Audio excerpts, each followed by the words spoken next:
fans, and welcome into another weekend of competitive SMITE. As always, we're going to be kicking things off this Friday morning, afternoon, evening, depending on where you're from, with some EU SMITE Challenger Circuit action. We'll have the SPL later on today, followed by a community SEC broadcast after that. We'll be doing that all weekend long. Remember, we're getting into the final couple of weekends here of competitive SMITE, and so standings, matches, all that. Ever so important here, Charlie. And we've got a pretty good one. Wargs versus Titans.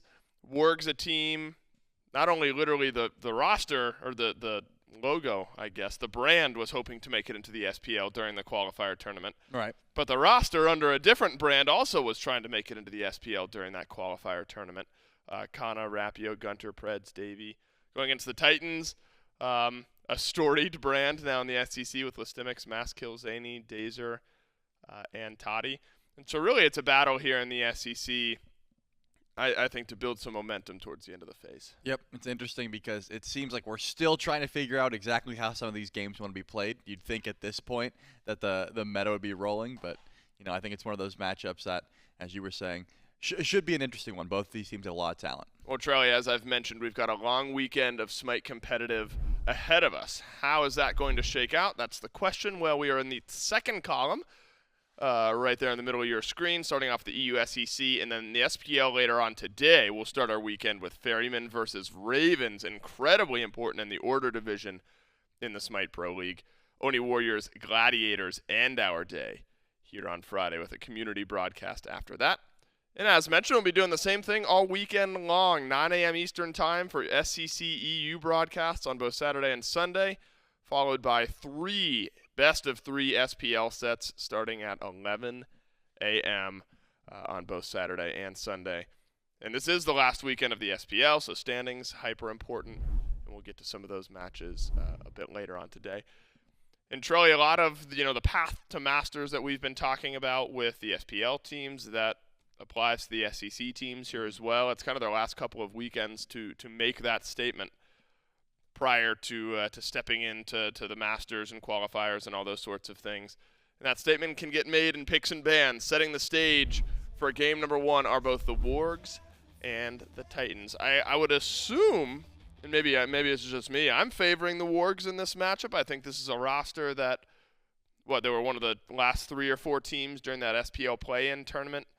Got to imagine that they like their chances here in this setup. Yep, no doubt. The Tartarus Titans are a team that can show some fight. I've been really loving what Maskill's been able to do in the jungle, which I think in a meta like this is super important. The jungle v jungle matchup between both the junglers here is going to be super important. So whoever gets off to a good start early on, that could tend to change some things, and that's probably why we see a lot of pressure put towards the jungle in picks and bans. The Hebo, the Kamazots, the Thor, the Serket, and the Vamana. Yeah, a lot of bans that typically you would see play in the jungle. They still do have some flex potential there, but I'm thinking hard carries abound here for the picks and bans. Now, these two teams very close to one another in the standings, so worth mentioning, this is the last set of the phase for both the Wargs and the Titans, and so it's really that final opportunity to make a statement right towards the end of things here. Guan Yu has been popular essentially all year long so far. Double healer compositions, all the rage. Guan Yu on one side of the soul lane with a Hercules on the other.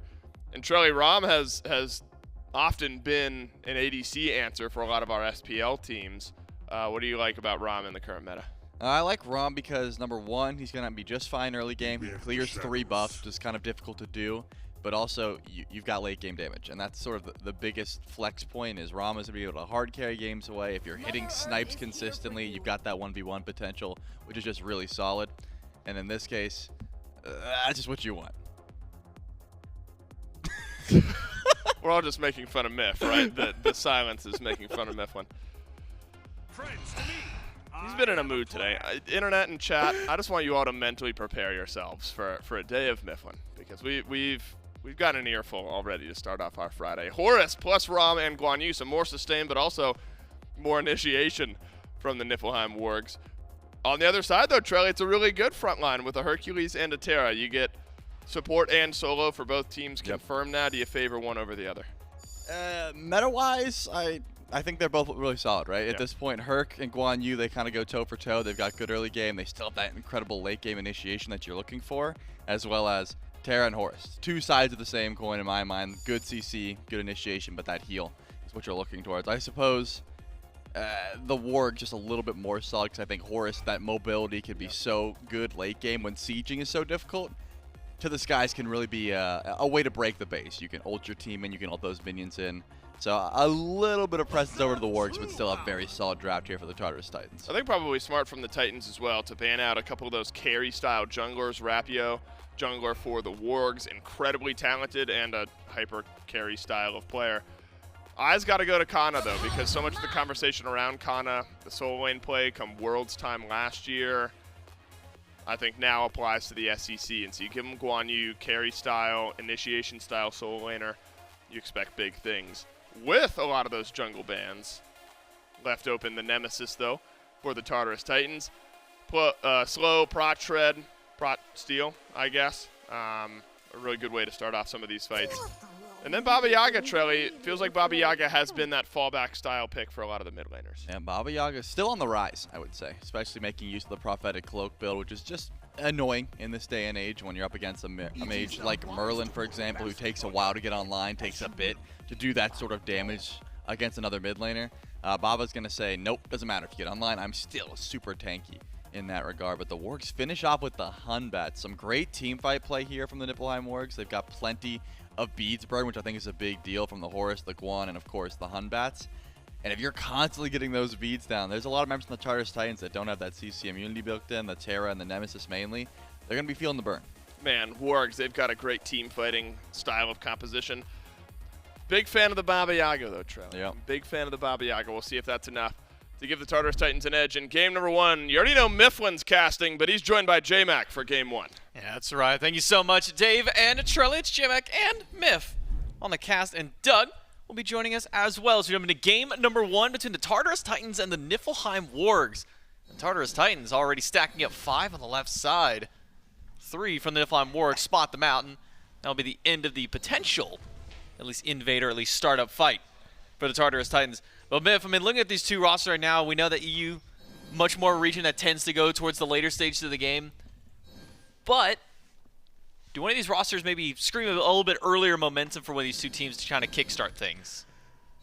Yeah, no, yeah. I'm thinking both of these drafts pretty good late game, not very good in the early game.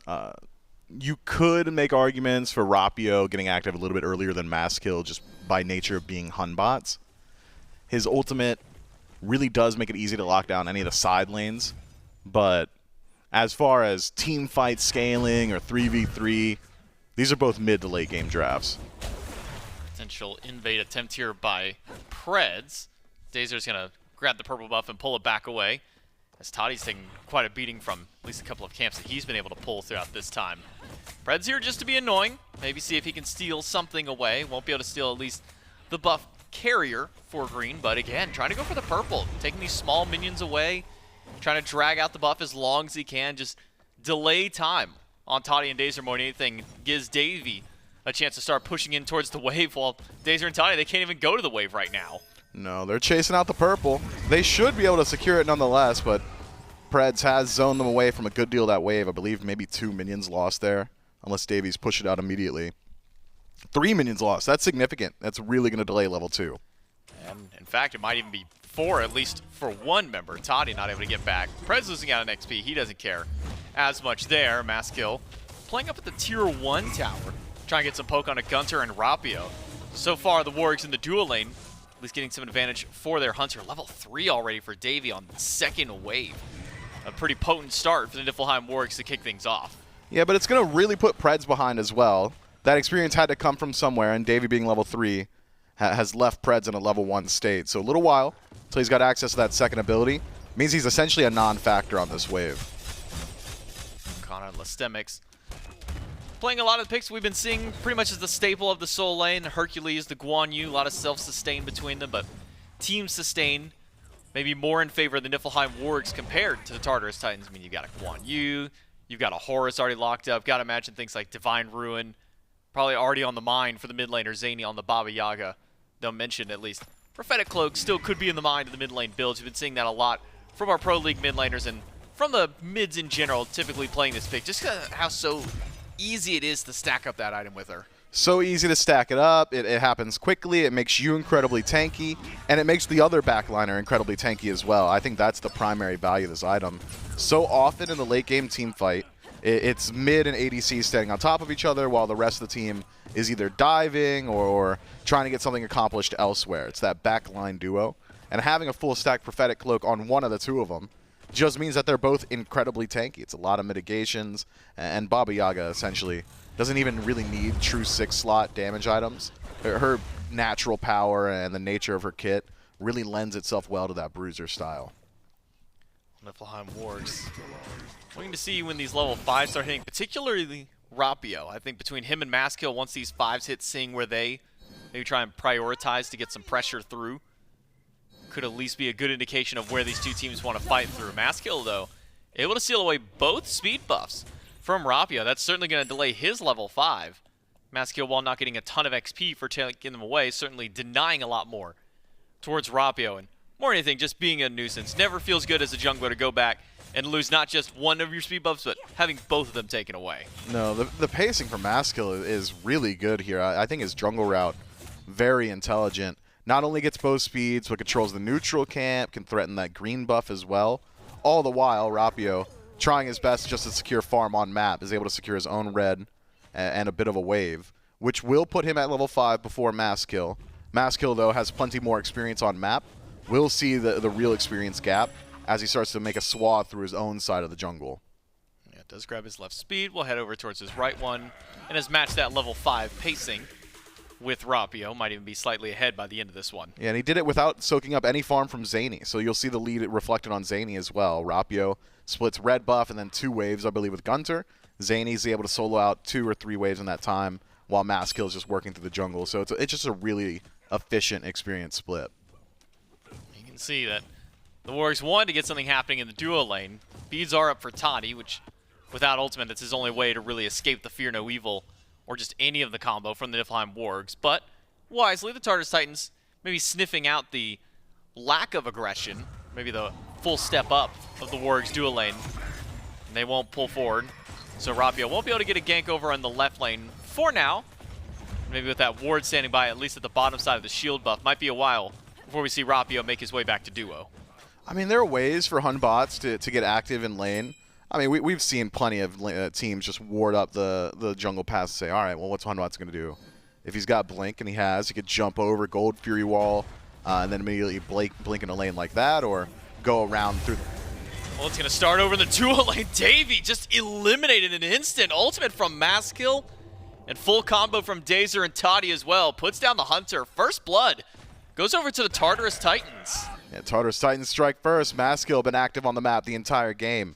Now making it active in the kill department as well. A Nemesis with a lead, something you want to avoid, because she's just so safe. Is allowed to use that shield to either get aggressive and poke out or escape these sticky situations. And Maskill, never a player to rest on his laurels. With a lead, will look to continue and push it. Takes away the green buff once more. Green buff taken. For a moment, thought maybe he would go towards speed as well with that kill, but maybe thinks better of so.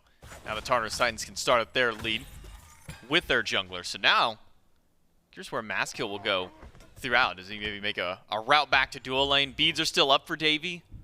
Didn't have to use them in that last fight. Maybe, I should say, didn't really get a chance to use them, because by the time the first CC hits, he's already been taken out of the fight. Interested to see at least how Maskill's pathing continues throughout. I mean, it's been very aggressive. Seen him taking speed buff after speed buff over to dual lanes, just constant circles around the map. And now maybe some poke over towards Preds at the least. He'll be fine. He's got that dash, shorter cooldown now for the Horus, but still trying to play aggressive, even despite maybe some of the deficit of the dual lane. Yeah, Preds, I think on Horus allowed to get a bit aggressive there, but losing that much of your HP just cannot be value. Even if he'd taken the purple buff, he'd be forced back to wave or forced back to his own base. Whereas now, he's hovering nearby. He needs to be worried about that turnaround potential. So Rapio trying to match back up what Maskill's been able to do. Haven't been many jungle invades since, at least the initial part, so Maskill can lose out on at least the value of the follow-up invades on those buffs, but still being able to pick up that first blood for himself certainly helps out. Ultimate by Lestemics used on Akana. Now, a story we've seen a lot in the SPL, Myth, is once this Hercules uses Boulder, once the Soul Laner kind of uses that ultimate, whether it be for Totem or for Wave Clear at that point, usually a call for the junglers to come on over, try and get a gank on that lane. You imagine maybe that's at least the call for Rapio as he makes his way over as well. Yeah, I think Hercules is an interesting spot in that Hunbots has such a good gank into Hercules that you'll do it regardless of whether or not that ultimate's available. The Boulder makes you stand in place. I mean, that's exactly what you want from Fear No Evil anyway, or at least to pull him a little bit further towards you. So I think Rapio may be missing an opportunity in that he hasn't rotated to the lane at all. Lestemics is a great target for Hunbots, especially with this greedy build. If you're going damage in first slot, Hercules is essentially a squish.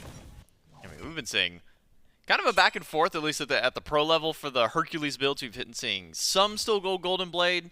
Others have now forgotten Golden Blade and are just starting to build immediately into defense.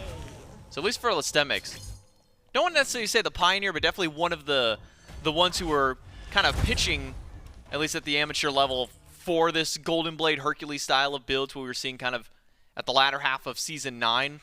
Was Lestemics and co trying to go for this item, so it seems Lestemics still sticking to his ways, but with Rapio being so inactive on the map, does that maybe worry you, Mifflin, for a Hunbats that hasn't done anything? We're now level 8, a full Jotun's Wrath already, has that gem, so he's got 30% CDR, but still haven't seen him pull the trigger on that ult.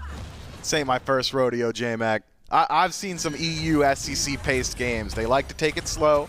I'm not going to fault them for it. Dazer in trouble, half HP, but bailed out now by Toddy. Rapio shows up, Fear No Evil, first one of the game, right on top of Dazer, and into the purple buff. An easy pick for Rapio, but now a turn and burn onto Davey.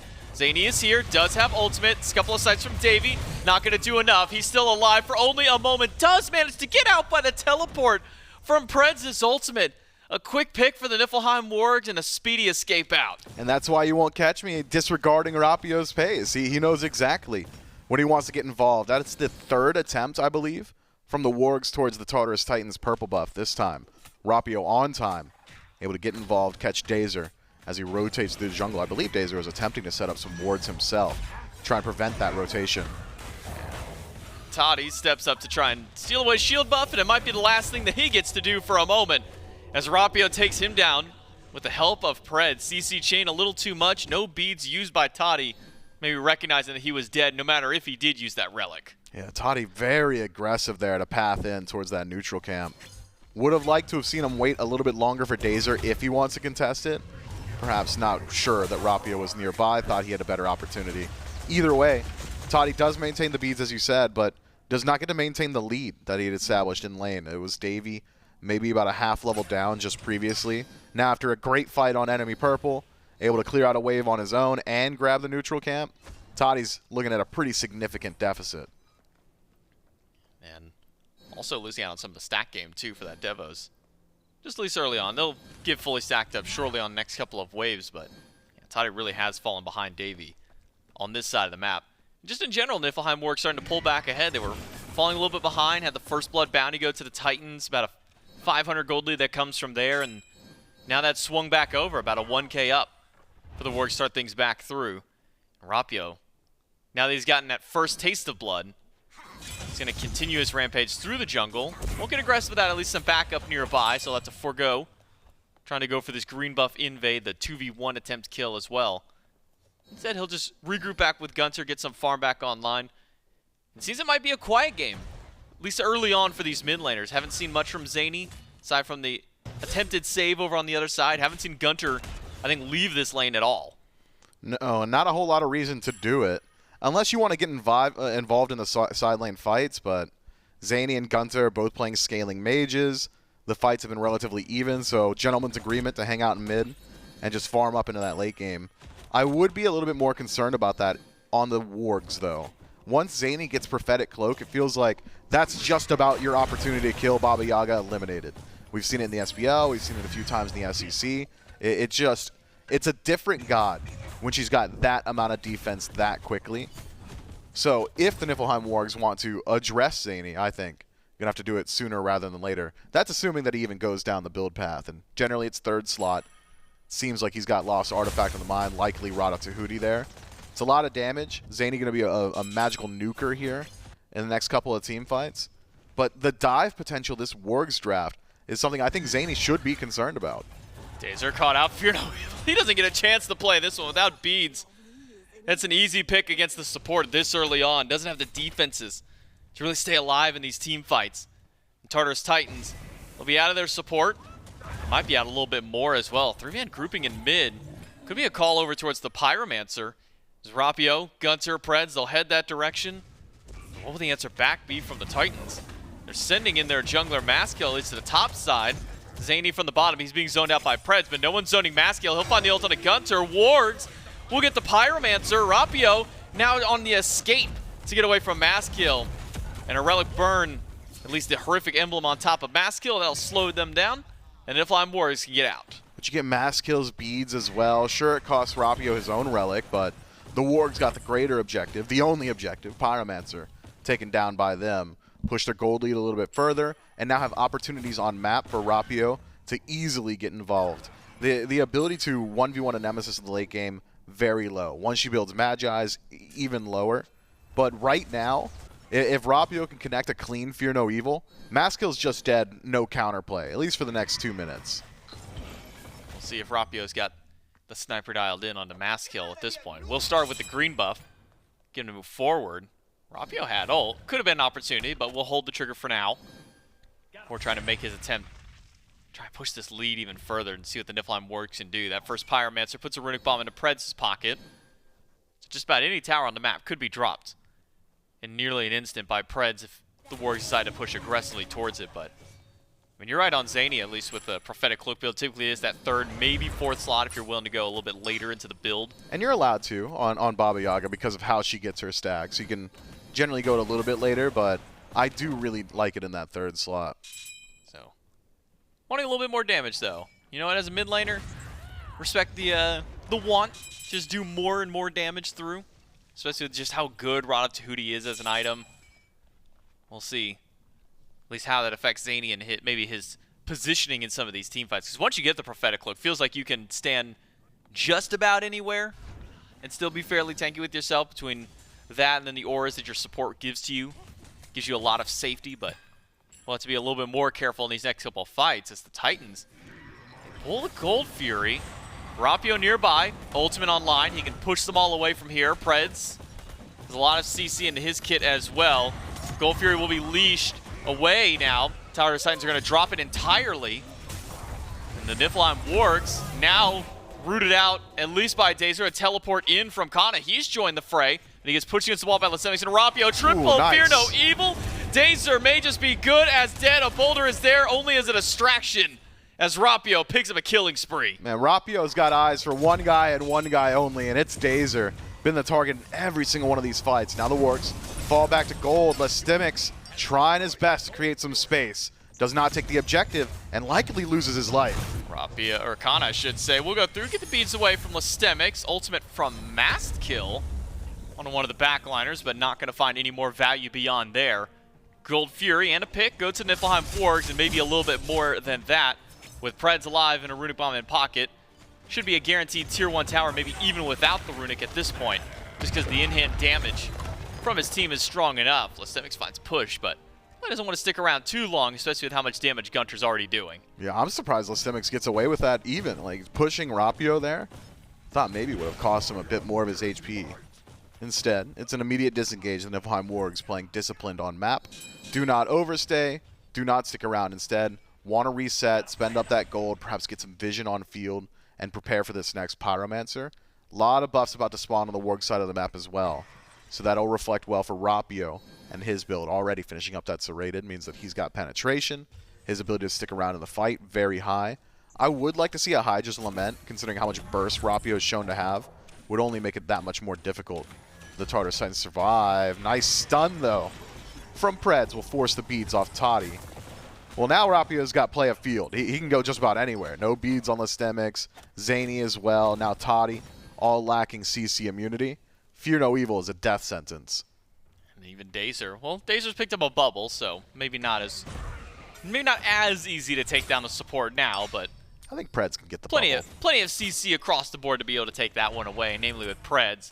Dive on a Toddy. Pyromancer started by the Titans and secured. by the Titans, but a Fear No Evil onto Listemics. Not a lot of follow-up, though. Dazer's the one who's eating the most damage. He's sitting inside of Gunter's Blizzard the entire time, and he'll go down for a 4th time this game. Questionable standing point for Dazer in that fight. Yeah, I think Dazer now has likely just been shut down mentally, right? I mean, you got to imagine the pace of game that he's gone through. First blood, or second blood rather, was a return kill from Niflheim Wargs, an ultimate from Rapio, into an ultimate from Rapio, into an ultimate from Rapio, and oh, there's 4. That was another ultimate from Rapio. This Hunbots has just been stifling. Gotta think Dazer regretting going towards Shell in first slot. Likely will be forced to pick up a beads in second. Had he been farming up a little bit more efficiently, has a little bit more defense at this point, you wouldn't be so concerned with it and potentially could go towards another utility relic or something more team-oriented, perhaps a bracer. But because Dazer is legitimately a squish still, only has the Magi's and the Thieves, still level 11, I think he essentially needs to pick up beads in second slot, or he's just going to continue to die as he has been to Rapio. You want to talk about a wild pacing here, Miff. We were sitting at about a 1K gold lead going up into that Fury, and this guy's crazy. Now we're sitting at over 5,000 in the lead for the Wargs, an immediate spike just a few minutes ago. Now made a nice little lead for the Wargs. 1v1 with the Hunters. Toddy's losing this boxing match. Didn't use the Aegis, didn't have ultimate. Not a chance he lives through that one. Davey finds himself a nice solo kill. 6 on the board for the Wargs, and first kill of the game for Davey. Yeah, I wonder. Toddy stands his ground there. Could have popped Aegis and walked away, or just tried to juke around for a moment, then dash back into his tower. Instead, stands his ground, hiding in his own archers. That doesn't work against Rom. He's got the piercing auto attack, so an easy pickup. In a barrel stuff situation, if neither Hunter misses anything, the one with the lead generally will win out on that fight. And that's Davey. Just not one Toddy should have had really any horse in. He should not have stuck around in that engagement. That said, though, you're still sitting at kin size Executioner. It's not a massive deficit in team fight presence. 1v1 presence, though, will always go to this Rom until they're both level 20 and 6 slotted. So now the Tartarus Titans, what do they do to try and maybe stem this bleeding? Because Fury's back up. Pyromancer was taken just earlier by the Tartarus Titans themselves. So now with this Primal Fury coming up, Fire Giant always a potential threat. Niflheim Warg standing around. Is it this next Fury that the Titans should make a stance towards, I say? But they might not even get an opportunity to. Niflheim Wargs are going to go ahead and nip that one away right away, as the Primal Fury is taken by the Wargs, and so now it might just have to come down to next Pyro, next Fire Giant, or I should say first Fire Giant for the Tartarus Titans to try and make a stance. I'm thinking that Fire Giant should happen pretty quickly as well.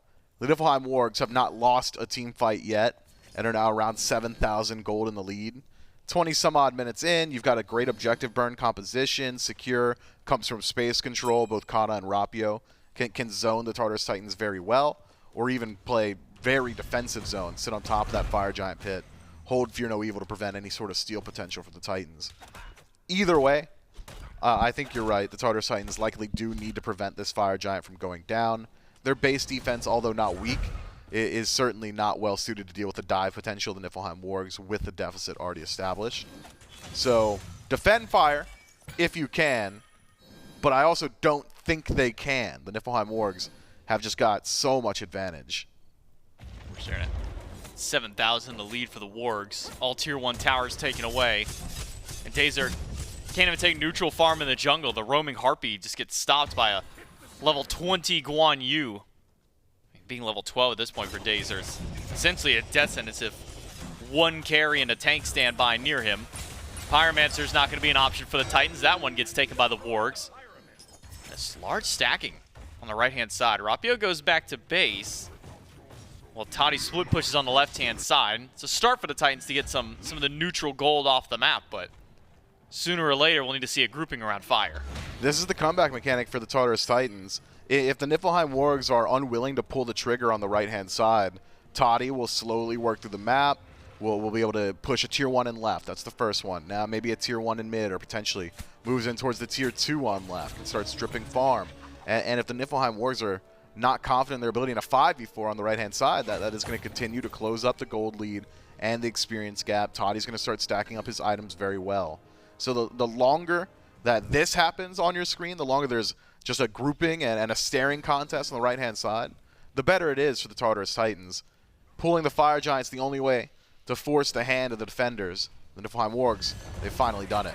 Hazer without his bubble for 20, slowed down. A lot of damage from Gunter, has cut off the path, and Dazer's got nowhere to run. It's either into the enemy or into the damage. He chose damage at this point through. Lasemi's in the background, does throw out the boulder, hits Davey, but Maskill gets stunned before he gets a chance to continue his dive. A lot of low health bars on both sides of the map. A couple for the Wargs. Kana and Davey going to be forced back to base. Looked to me like Davey hit Aegis on both Nemesis ultimate as well as Slice and Dice, so much damage immune, and immediately is able to roll back in towards his team and re-sustains in the jungle. Lestemics forced to TP in. Got a lot of work cut out for him. Fire Giant low. Lestemics the knock-up though, and the Wargs get fire a little late from Zany to try and steal. Lestemics finds a push, but Rapio is right there to punish him, and now Pred's in the sky. A crash down to cut off Zany. Could be a pick. Quick beads to keep him alive for only an extra moment, as Rapio goes on a rampage, 5-0 for the Hunbats 23 minutes in, and the Wargs keep up their push on the right. Yeah, I think you continue to do so as well. You know Maskill's not backing him in. You're not able to defend that tier 2 tower. So a Phoenix Siege, I think, in the cards here. 2 bombs as well. I mean, that's simple. I didn't even look at the pockets. Niflheim Wargs break the base of the Tartarus Titans and trade out a fair deal of towers in exchange. Tier 2 and Tier 2 in mid, left in mid, excuse me, as well as the Tier 1. But Fire Giant on 5, a couple of kills and breaking the base. I think a value trade for the Wargs. Now the Niflheim Wargs have about 2 minutes still to at least utilize their Fire Giant buff. A couple of Tier 2 towers still standing up on the Titan side of the map. Those in the other 2 lanes where the Phoenix hasn't already been breached for the Titans. So now as we start to actually, approach a siege defense for the Titans, because I gotta imagine, maybe not on this Fire Giant push, but potentially next one if these towers do get taken out. And how does the siege defense look for Tartarus Titans up against the Wargs? Not good. Not great? Yeah, whatever synonym for bad you've got, I think you could toss at this. It's not as if the Tartarus Titans have a terrible composition. It's just the game state into the composition of the Wargs just does not add up for the Tartarus Titans here. Dazer, I mean, Earthen Fury is going to give over damage mitigation to the team, so you can prevent that initial spearhead. I would almost even have Dazer play far back in the engagement, and then use Blink as a response to Rapio initiating. Immediately Earthen Fury your ally and pray that the defense that you give them is enough, that they survive that burst. But damage output, consistency, the ability to keep minion waves out, I think going to be an issue here for the Tartarus Titans, as well as initiation. If Dazer goes in, if it's a spearhead, best defense is a good offense, he's just not a tank, and he won't be this game. I think, if anything, Dazer blink initiate with Earthen Fury, pray that Lestemics hits a pull, and then kill who you separate. You just hope that Zany doesn't get too poked out, or one of the tanks. It is a blink initiation from both Dazer and Lestemics going in, but they're not going to find a whole lot immediately. Pull on the Kana, pushes him back, but he's got Mount of Cavalry. He'll immediately jump on the horse, back away. He's got teleport. Kana's coming right back to this fight, full strength. And the Niflheim Wargs are all healthy, barring Kana, who will be momentarily. And with now ultimate off Zany and Dazer, your team fight presence has just taken such a hit. Preds will transport one over to the right side. Davey pushed back by Lestemics, but left side Phoenix goes down. A boulder from Lestemics is there. Maskill goes to the back, finds it ult onto Davey, goes up to the sky, and a Fear No Evil to separate the fight out. Snipes are not quite there from Davey, and he should be dead on landing, but rolls away from his team, goes into boxing, and almost takes down Toddy, but it's just not quite enough. Left Phoenix taken away, and it only cost the Wargs 1 life. I mean, that is a tough situation for Davey, who is forced in the air by the ultimate from Maskill, just not fast enough to walk away. Has to buy himself some time, but the rest of the Niflheim Wargs were not willing to stand their ground and keep his body safe. So the second he lands, the Tartarus Titans jump on him and notch their second of the game, but not before the Niflheim Wargs get what they had come for, which is that left side bird, the most valuable Phoenix on the map, and the one that is most difficult to defend while simultaneously contesting a Fire Giant. The only answer is to play it fast, and I think the Tartarus Titans have got that answer. 15 seconds on Davey respawn, you got to make it happen. Still on Akana. Where's the follow-up damage? Not quite there. Dazer, he's half health dashing in to enemies as Maskill tries to find some damage in the back line, but doesn't get much up against Rapio. Sustain is there for the Wargs to keep themselves alive. Fire Giant not pulled by the Titans, and Davey, now back alive, will rejoin his squad as minions start to pour into the Titan room. Tartarus Titans might just be giving this one up as they've sent now 2 players all the way back, make that 3 to the fountain. Pyromancer, Fire Giant, those should be going to the Wargs unless barring some miracle steal out of nowhere. Yeah, and it would be out of nowhere. Nobody from the Tartarus Titans anywhere nearby. So Niflheim Wargs will put Fire Giant on all 5 once more. Right side Phoenix has respawned in the time between the push on left and now. Could be that they try and knock that one down quickly before it's able to regenerate back to half HP. But considering you've already got Runic Bomb in pocket, might as well make the most use of your time. Preds, hovering an ultimate, stares at Maskill. Interesting exchange, maybe trying to deliver that Fire Minion Wave somewhere else on map. Couldn't tell you, I legitimately could not tell you what that one's about, but the Niflheim Wargs, I think, so far ahead that it's really just not going to matter. Nearly 10k up on this potential final push. Kana taking up the Phoenix. Preds gets some CC on a Dazer, takes the bubble away once more. It's been very infrequent that we've seen Dazer be able to maintain that bubble for more than 3 or 4 seconds within seeing the Wargs. Lastemic stun, hit with a knockup and a Sunder. Pull it onto 2, but it only finds the push onto 1. Boulder doesn't hit Gunter. Maskill tries to go to the back line. Fear no evil.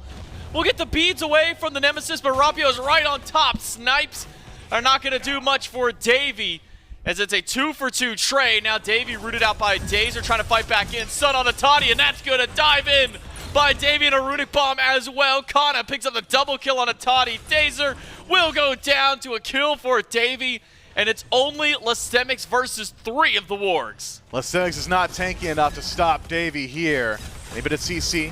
Could be real scary, burning quickly. Has to buy time, but the amount of time you have to buy, a bit ridiculous. I think this one just over. Lastemics finds a push onto Davey to get him out of the Titan room, but it's some extra damage and an extra kill on Lastemics to help guarantee the Titans can take this one out. But with the help of the minion wave there, Niflheim Wargs just shy of a half hour will take down the Titans for game number 1. A clean game from the Niflheim Wargs. The Tartarus Titans who strike first. Maskill looks good in the jungle, but after that first rotation towards duo lane, after a couple of buff invades, just did not see enough from the entirety of the Tartarus Titans. And the Wargs, with their team fight composition, group up and win team fights over and over with no answer. I mean, it started great for Maskill. You say you get first blood, takes a few jungle camps away to be able to make that first blood really impactful for himself. And then once that fight at the purple buff goes south for the Tartarus Titans, felt like they lost all their steam. You know, they just immediately slammed the brakes on any kind of aggression. And that's just what the Niflheim Wargs want. They've got a Hunbats. They've got that kickstart that Rapio wanted. From there, it just felt like it was all Wargs. Yeah, Rapio is able to take a very slow pace throughout the early game as well. I mean, it was lackadaisical. I don't think there was any player damage before Arendite was finished, and by the time it was done, felt like that was the end call for the team fight on the other side. It was just so impossible to fight into that Fear No Evil. Niflheim start things off slow, but then ramp it up pretty quickly through the mid-game. They take game number 1. Can they keep up the same pace and close this one out? Or we see some fight back from the Titans? We'll find out in game number 2 right after this.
Takes them a minute to get going, but sub 30 to end the game for the Niflheim Wargs here in game 1.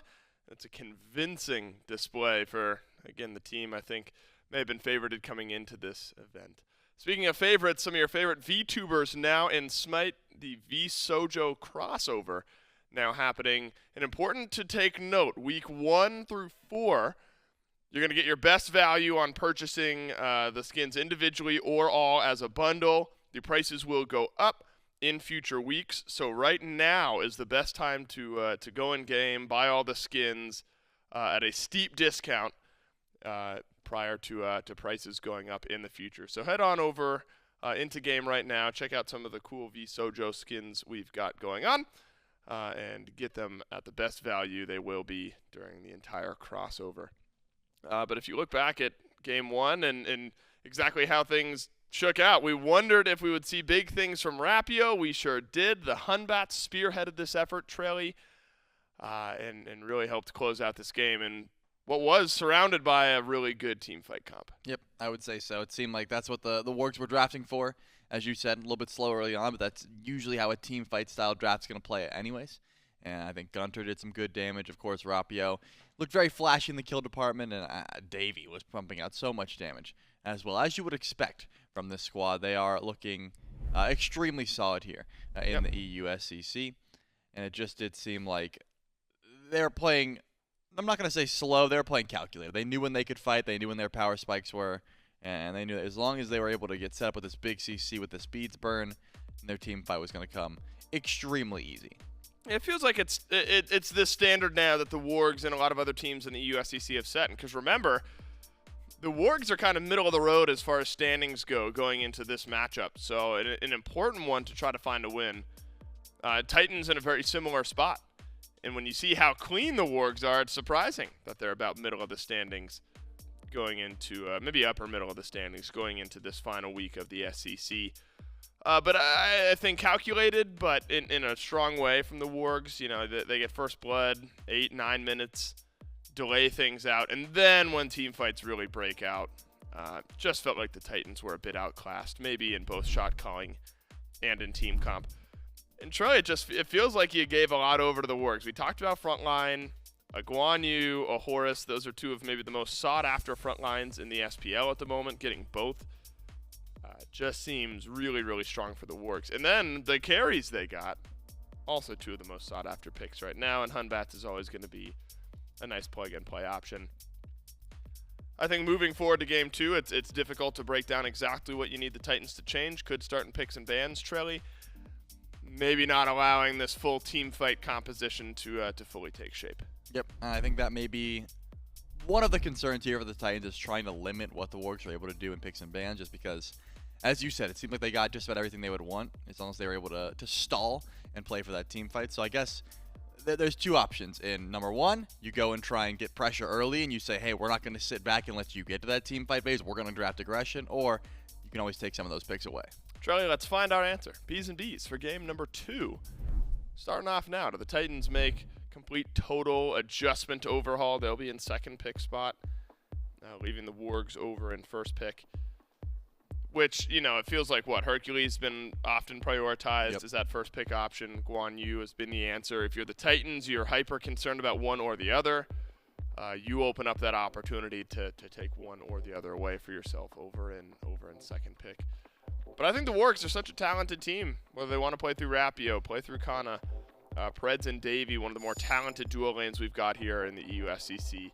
Feels like they've got their options and are not really all that worried if you take away some of the power picks in one lane or the other. The Guan Yu getting taken away does now maybe raise the priority on what could be a Hercules pick a bit later on. Vamana, I think, follows suit. And maybe the Wargs are hoping that Hercules gets left open.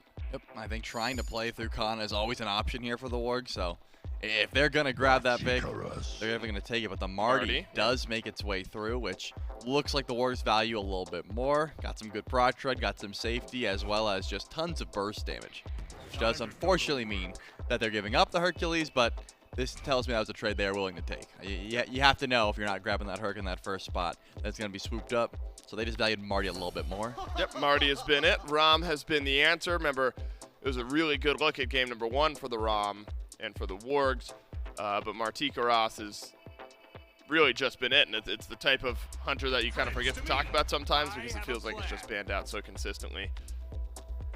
Could be concerning, though, because the Wargs get what was a major facet of their composition, a major facet of their success in the Horus. They just get it right back. Now they add an Agni as well. Trelly feels like space control and late game ability burst.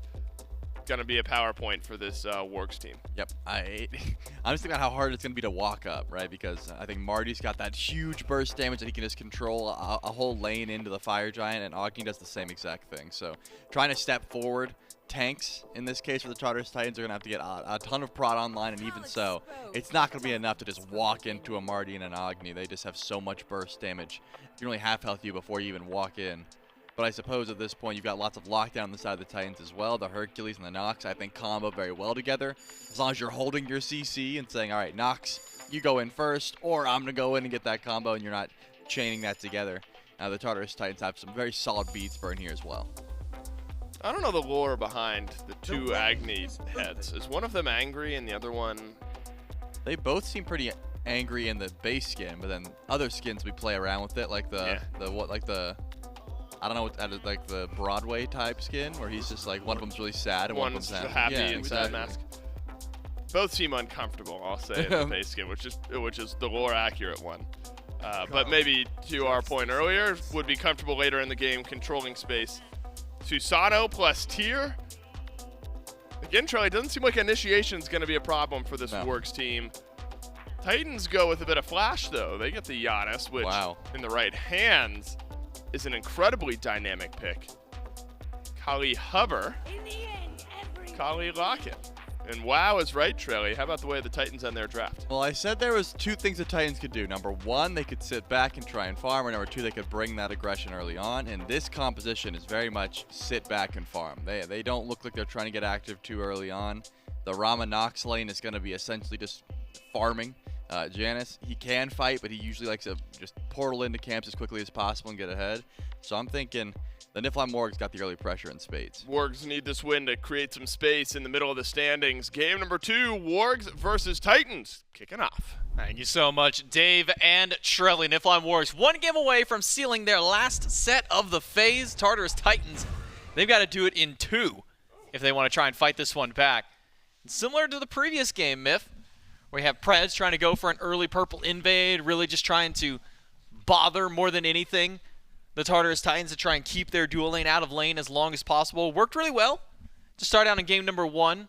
Maybe trying to run that back here in game number 2. Yeah, I think so. But this time, it feels like the game could happen a lot faster, right? One of these compositions is much more late game slanted, which tends to lead itself to early game potential on the other side. If the Tartarus Titans can't quite find their footing throughout the early, if the Niflheim Wargs is able to run over them, maybe Rapio gets involved or Kana's able to make some rotations, could make this very difficult. Well, they said you did this to us last time, Pred, so we're aware of it this time. Maskill sticking to the side of jungle means a first blood for the Tartarus Titans onto the support for his greedy play. And that should help at least expedite some of that late game for the Tartarus Titans, giving that first kill over to Maskill. Deja vu, though, isn't it? Maskill, first blood. We'll see what happens afterward. I think that's my primary concern. The Kali is decent at pushing a lead. Death Immunity means you could play pretty haphazard with your positions, but it's not the same as like a Fenrir or a Susano or the lead, where you could just all of a sudden take over the map completely. Kali a little bit more telegraphed, and when she's initiating, a little bit less effective at absolutely dominating with an early game lead. Get her to level 12, have Maskill hold on to this for the next couple of minutes. Things can be different, but as of now, first blood for Kali, I'm not majorly concerned. Some damage back towards Maskill. And I'll maybe kind of open the floor to you just on Kali in general, because I'm not going to sit here and pretend I'm much of a jungler myself, Miff. I typically stick to the more tanky roles, and even when I do jungle, it's not necessarily in my wheelhouse. What's the pacing of the game look like for Akali? Is it very slow, farm up, get 3 items on, and then we fight? Is this we wait until 4 or 5 items in? I mean, how active early can Akali really get, even with this first blood that Maskill has? Just about every god in the game right now, is a 3-item power spike at the latest. For 4th, 5th, 6th item, those are generally pretty luxury. So once you're at 3 items, any jungler can get just about anything done. Kali scales harder with a 4th, 5th, and 6th item than a Susano will. Kana in some trouble. One more hit, and Listimics able to secure it there. The Tartarus Titans off to a phenomenal start all the way across the map. So keep your eyes on Kali. She can certainly get things done, especially with this New Age build. If that's Vital Amplifier in first slot, I do have confirmation that Lash does proc that for you on auto attack, which means you're getting a ton of additional damage very quickly. But Kali struggles on chase down. She struggles on actually connecting all those priority auto attacks. Once you get hastened, things can become a little bit more simple, or we've seen Kali's in the past just ignore hasten and instead draft forward that burst of damage immediately. So we'll see how Maskill decides to itemize from here. But 3rd item, I'd say, and then all of a sudden Kali is feeling very good. We'll have to keep an eye on Maskill. He's trying to do what he did last game, which is go for the speed invades. Get the stun on Arapio. Arapio going to lose out on the speed buff, though. Doesn't secure that one. Instead, trying to go for the fight. Does get the jet stream on top. But Giannis ultimate trying to bail out, but Gunter is there on leap landing for Niflheim Wargs mid laner to pick up a kill of his own and nearly have tied this game right back up as far as gold is concerned. That first blood bounty dwindling away with the death on a Maskill. I really like how Rapio played that. Holds on to that 3rd ability for as long as possible. The second you use it, you've lost your chase potential into Maskill, which is why he held on to his leap for so long. He was waiting out Susano's 3rd ability. Fortunately for Rapio, and unfortunately for Maskill, Rapio is able to do just enough damage that by the time he does use that 3rd ability, puts Maskill into kill threshold for Gunter Flame Wave. Simplifies the engagement afterward. Maybe had Zany place the ultimate a little bit better, Maskill would not have had to leap to get towards it, but at the end of the day, it's a repeat play for Maskill, and just as the Tartarus Titans make their adaptation to prevent Preds from stealing purple on the other side, the Niflheim Wargs say, well, we've seen this speed buff. We know what you're doing. And they're able to make the exact same counterplay. I want to see how Zany builds this game on this Giannis, 'cause when we've been seeing it at the Pro League, it's been a lot of Conduit Gem and the Chronos pinning, get a quick 20% CDR from that, get a lot of burst damage, then kind of a little all over the place, get a little bit of flat pin in the build, work towards Rod Tahuti very early, but Zany instead going to go towards the Sands of Time Deso start, so still getting that same level of CDR, maybe losing out on some of the extra quick burst that does come from that Conduit, at least on the Giannis, losing out on the immense amount of CDR. And I wonder how even Zany's play style will be, because we have 2 different styles of Giannis, the I'm going to go for the snipes and just do a lot of damage kind of Giannis, and then we have the more kind of utility-centric players around this god. Yeah, CDR, I think, is the delineation and build between the 2 play styles, is Davey. Takes a whole lot of damage here. 3 shots would kill him. 1, 2, but ultimate there for Davey. 3rd one won't connect from Toddy. Just throw out the shot, there. Zany. Come on. You know you want to try. No. Nah, not going to go for the snipe. I would have done so, but then again, I probably would have died immediately after because I used an ultimate, but you just got to take those shots every so often. Yeah, I think so. I'm throwing out that ability every single time. But we're casters for a reason, right? Yeah. We're on the mic and not on the sticks. Here. Yeah. A little bit of discipline from Zany, who does not want to risk his life going forward. If he's caught by Rapio with his ult down, very difficult for Giannis to escape that. And Susano and Giannis has been an age-old counter matchup. One of the few assassins that can actually track Giannis through those walls and catch him out on his mobility, displace him pretty easily as well. So holding on to CC immunity, I think makes a bit of sense. But what if you got the kill, you know? What if? What if? It's an extra kill for you. Get your team right back in. Maybe finds a nice little bit of bonus to slow them down. But Rapio here up against Toddy. Ultimate from Dazer will take a little bit longer now for Rapio to kill, but we'll still find that one. Snipe from Zany a little late to the party this time through. The Niflheim Wargs have now tied up the kills at 2-2 to start this one out. Yeah, tied up the kills and everything else in the game as well. I think maybe experience slightly ahead for the Titans here or there on map, but I was wrong. It's significantly a Wargs game now. Experience lead just about everywhere for them. I had thought the dual lane up until Toddy's death would still be benefiting from that start where Preds got caught out, but clearly the continued aggression and the willingness to play risky for the Wargs has paid off here. just catching some of the weaknesses of this Tartarus Titans draft throughout the early game.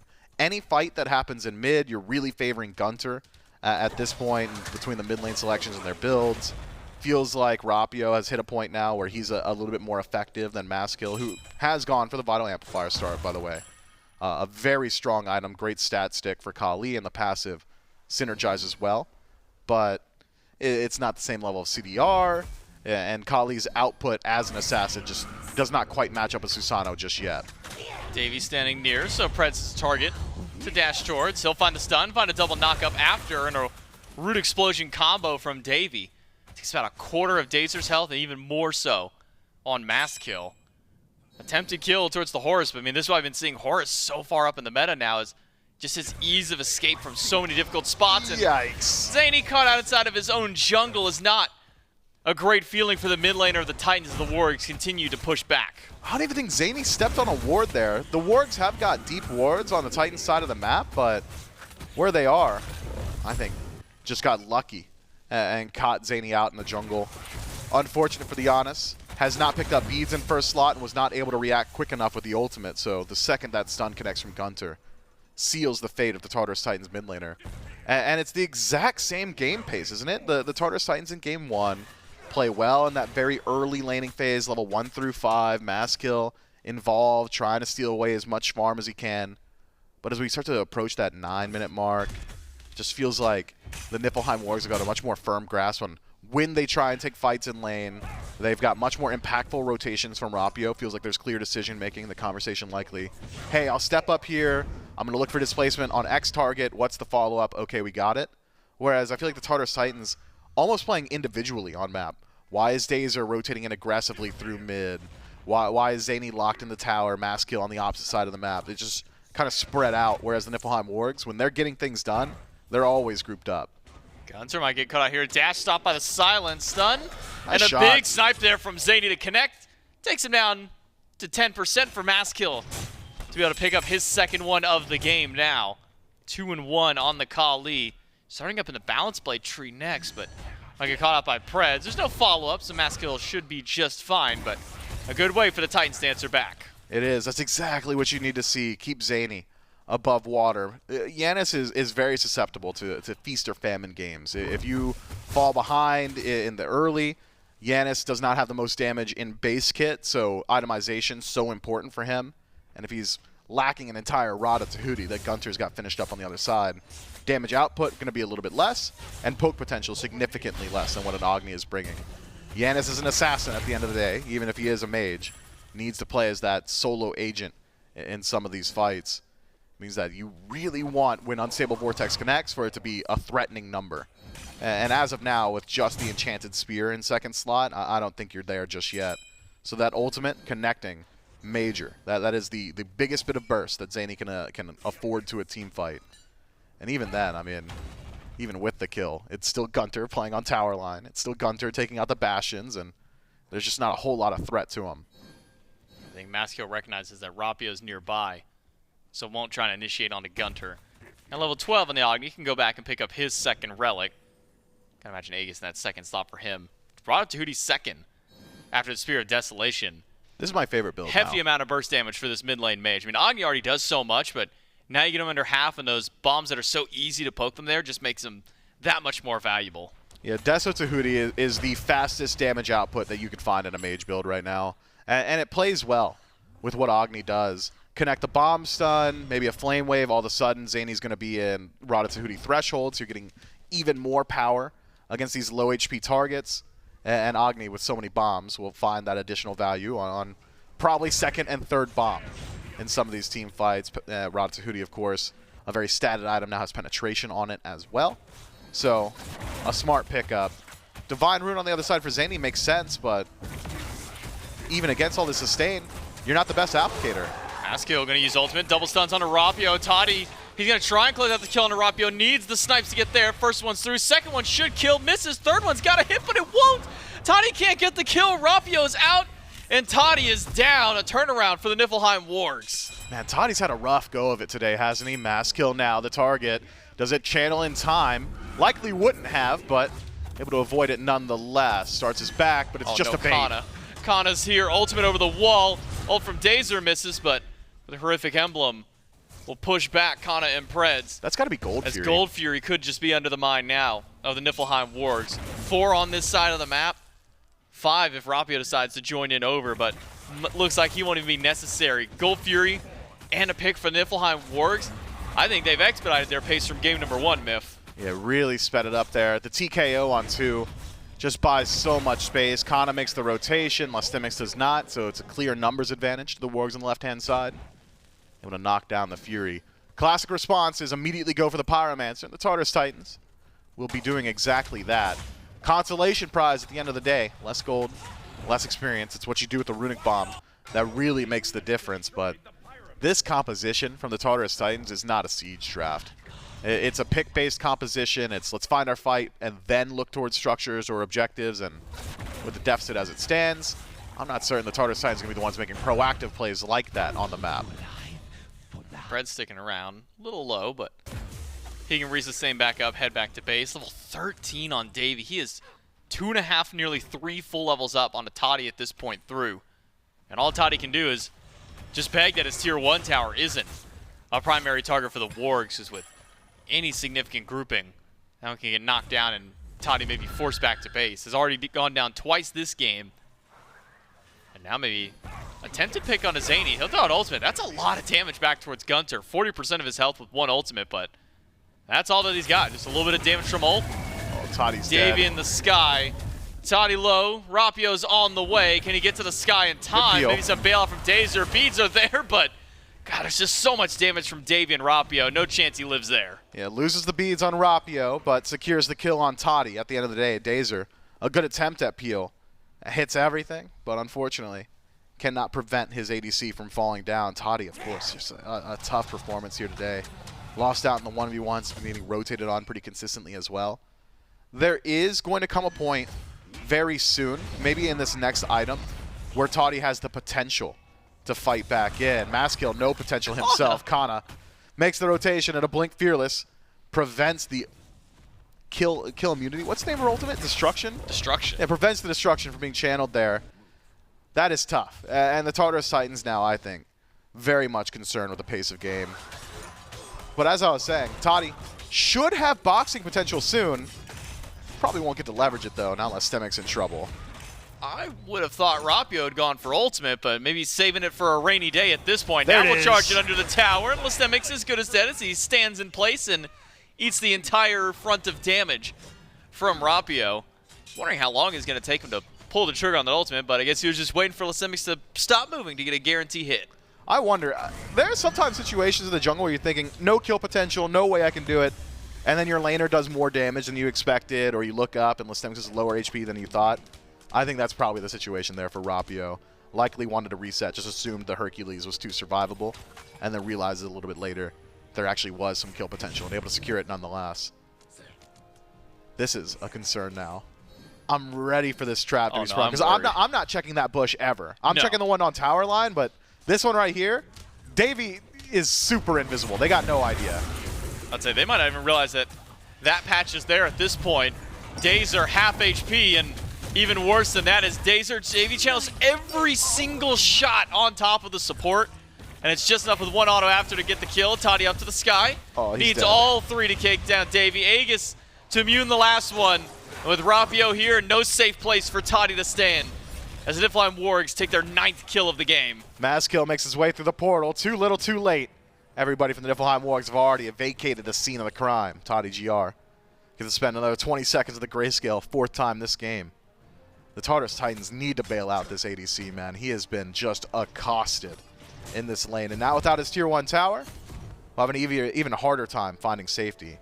Could decide to just freeze wave at tier 2, but with Fury respawning so soon, that essentially is just giving up the objective. It's a damned if you do and damned if you don't situation. Don't push, farm safely, lose gold. Push, you're unsafe, potentially lose your life, and if you lose your life, lose gold. Primal. Sorry by the Wargs. Dazer standing by. Doesn't have ultimate just yet. He's being zoned by Preds for a moment, but Dazer can't make his way into this one. Primal Fury now for the Niflheim Wargs. They continue to push up their lead, 5,500 gold up and climbing for the Order side team. And Kana has been so active across this map. Not only that push in the mid under the tower to stop the ultimate from Kali, I think that Maskill was even completely out of bomb range by that point, if not for the push. Just how active Kana's now made himself in this game. Now zoning Listemics out. Maskill can try and go for a steal with Lash, but too little too late for him. The Niflheim Wargs will take Pyro. Just the Tartarus Titans trying their best to get to wherever the POI is. Gold Fury, a dive on left, a Pyromancer, and it's the Niflheim Wargs leading the Tartarus Titans around the map by the nose. Davey may think he's invisible, but clearly spotted out by Toddy and pinged here. But who's making the rotation? Who's killing this guy? I don't think anyone's taking down Marty at this point. Maybe Maskill could TKO him, but I don't think you're securing the kill. It is monetarily not worth the time for Davey to kill Toddy. He's 5 levels up well, Preds at this point through.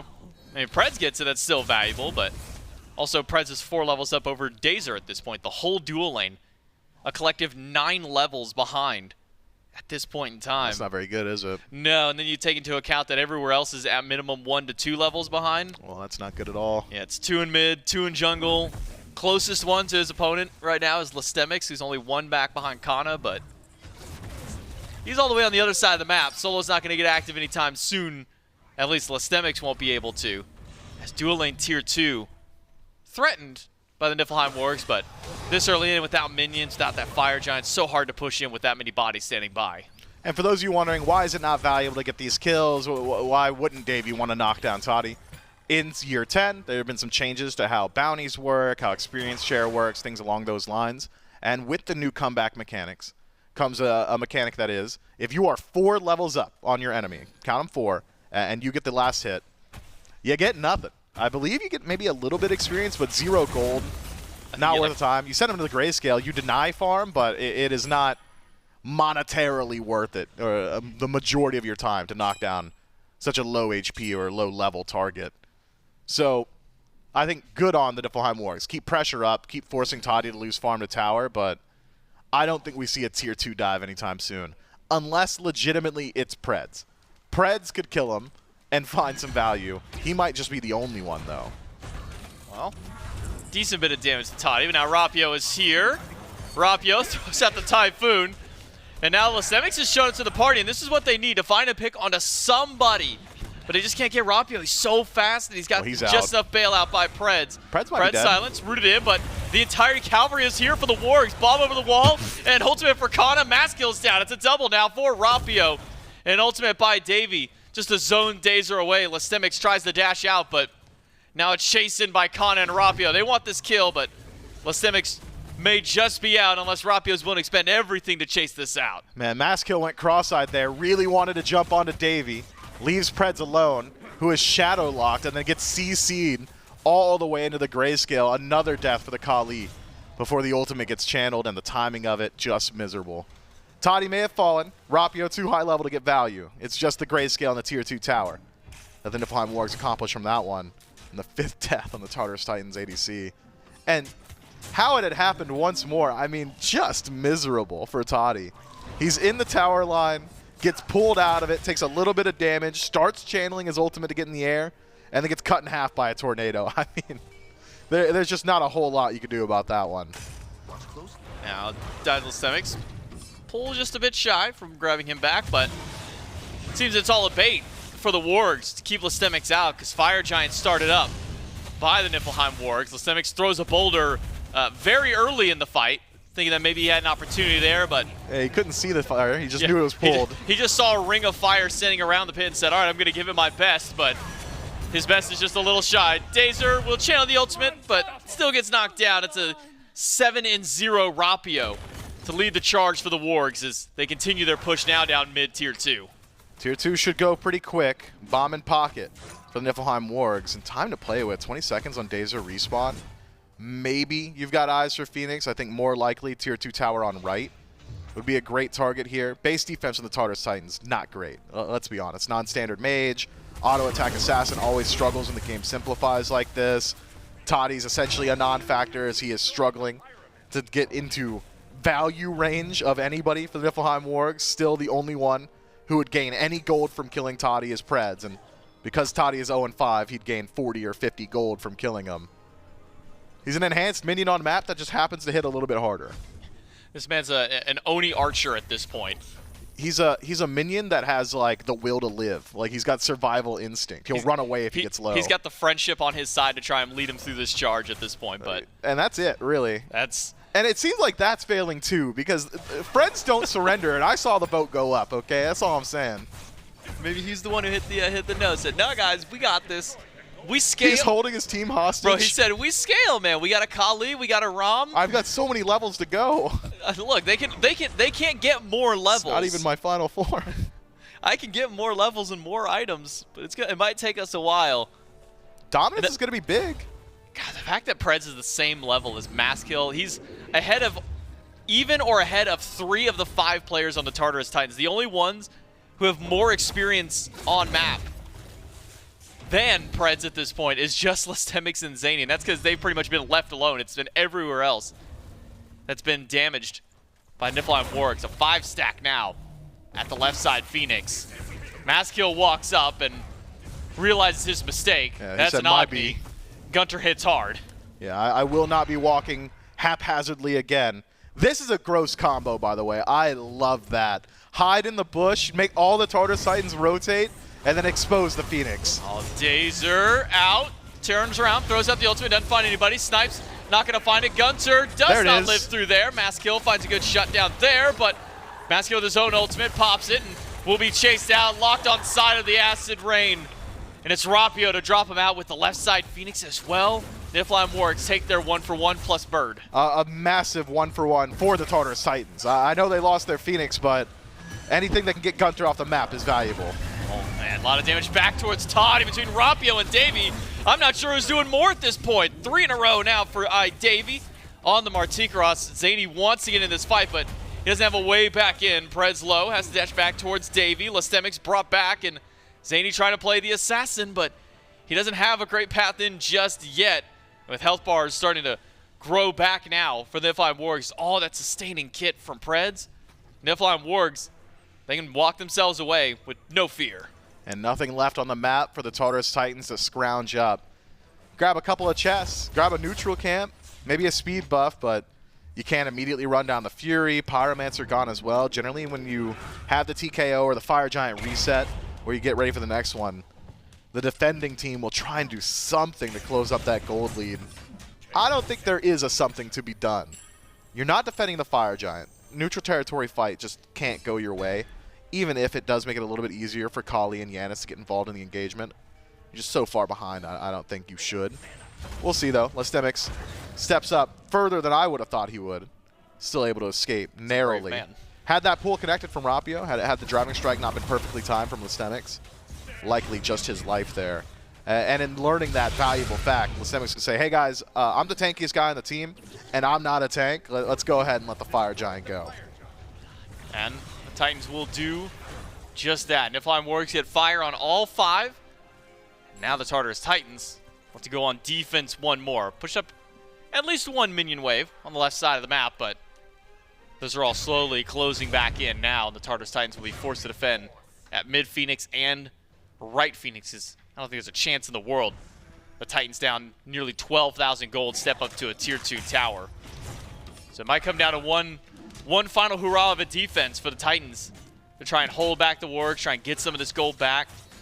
The Titans just cannot step out of base right now. There are some silver linings the Tartarus Titans can lean on. Davey hasn't gone for a standard Hunter build, so it might take a little while to knock down that Phoenix. And if that's the case, you're given more opportunities to fight back in. Same play as last time. Hide in the bush. Where are you going? He's brought the team with him. Well, this time it's the whole squad going through. Big damage to the Bird. And it's gone before the fight even really breaks through. Triple Typhoon and some bombs onto Dazer will force the Titans back. And it's an easy walk right back to the right side. Listemics caught out and knocked down. The Niflheim Wargs have taken 1 casualty, 1 Phoenix, and they're about to make it 2 as the final Bird drops down.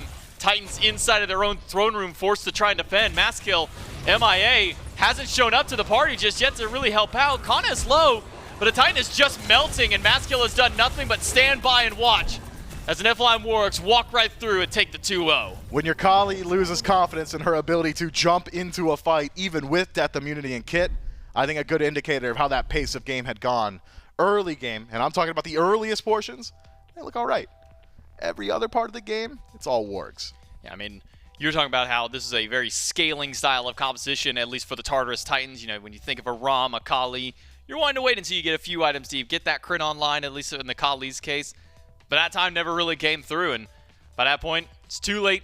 The Niflheim Wargs walk right through and take this set 2-0 for their final week of play and their final set of this phase. That's it for Miffin on the cast. So back to Des. Break it down. Great luck from the Wargs to close out their phase here in the SMITE Challenger Circuit in EU, and it's the Rapio show all over again. Game number 1, I'm thinking the Hunbats is winning MVP. The Susano looked really, really good here. Another good game for the jungler. Yep, I tend to agree with the casters. The early game looked fine for the Titans, but their composition was never going to excel in the early. You want to get the Kali to late, you want to get this Janus to late, and the damage just was not there. The tanks on the Wargs were unkillable. The damage dealers were doing too much, and that's just a snowball of a game, right? When you end up, it could have ended a little bit earlier in my mind just because of the lead that the Wargs had, but either way, they were playing it safe, calculated, and that horse, once again, able to siege the base so quick. If your whole plan is just to be able to defend it, it's very difficult to do when To the Skies is available. You got to feel for Toddy at some point. It was consistent, constant. I'm trying to think of other words for perpetual, unrelenting dive happening. I was going to say, those are all words. I don't know what the last word's going to be. Yeah, I have no more. A lot of aggression put towards Toddy. A lot of aggression put towards Toddy is what I'm trying to say. I think it ends like 0-6, something like that. Really, it was just clear decision-making. And look, when you get Marty, one of the more sought-after, maybe most sought-after hunters in the current meta, you want to put some pressure on that side of the map and get him off to a good start. Davey ends this game near a killing spree. You know, I wonder how much of this trail you might lay at the feet of picks and bans versus play on field, but it just didn't feel like the Wargs were tested mentally in trying to navigate a chess match in picks and bans. I feel like they were just able to get what they wanted in back-to-back games. Yep, I think that's a fair assessment. In this case, they didn't have to make too many pivots. They're like, oh, you gave us the Hercules in game number 1, we're going to grab that first pick. Oh, you gave us the Marty in game number 2, we're still going to be able to go to that. It was just a draft in my mind of the Tartarus Titans. They really put on duo lane to be able to stay afloat and just get to late game. But that's asking a lot, especially the way that Rapio was playing early on with the Susano. You know, Shurikana was able to fall to a couple ganks, but didn't seem like it really mattered once you get to that late game portion where Susano was able to just one-shot everyone. A 4-level lead. I know Mip was talking about the comeback mechanics. When you're 4 levels ahead, yeah, you're not getting much gold for those kills, but you're also 4 levels ahead, which is just massive. Remember, this is an EU SDC as well, where essentially everyone is chasing Hex Mambo and the Solar Scarabs in this region. So as clean and calculated and aggressive and fantastic as the Wargs look today, it's still an uphill battle because over in the EU SEC there's a couple teams that really stand apart, it feels like, when you look at all the matchups that we've had. But that just makes the future battles just a bit more exciting. That's it for the EU SEC portion of our Friday, and that means the SPL just around the corner. After a win for the Niflheim Wargs, we will take a quick break at 1 p.m. Eastern Time. That's about 38. Is that the right math? 38 minutes from now. Call it 40. The Styx Ferrymen and the Highland Ravens will start off our weekend in the SMITE Pro League. Oni Warriors versus Gilded Gladiators to end the day. Right back at it tomorrow morning. Oni Warriors against the struggling Jade Dragons. And so, Trelly, I'm looking at the 2 matchups that the Oni Warriors have this weekend. Yep. This is a team that is trying to match and then extend one of the longest win streaks in SPL history. And they've got Gladiators into Jade Dragons. I'm feeling like the Oni Warriors are going to be able to remain undefeated after their weekend. They should. And they should. I think, to be fair, I don't think it mattered what matchup they'd be against, and I would favor them at this moment. But you're right to say that those are the lower-ended teams in this regard. So I'd be feeling pretty strong about the Oni Warriors, and if you're trying to get your channel points, probably bet on them. That seems like a smart call to me. Are you feeling lucky or unlucky, though? Do you think maybe Trelly is just cursed viewer points entirely. I think they've got enough luck throughout the entirety of their skill pool to offset whatever bad luck I could give them. Yeah, that's true. The caster's curse is a myth. It's not a real thing. It's never happened, not even once. And Trelly's putting all of his chips in the Oni Warriors basket. I am as well. Eggs in the basket, chips on their side of the table. We're getting there. SPL starts off at 1 p.m. Eastern time, again, just 30 or so minutes from now, so you got a little time to take a break. But it won't be the Oni Warriors up first. It'll be Styx Ferrymen versus Highland Ravens to start off our weekend. You don't want to miss it. We'll see you soon.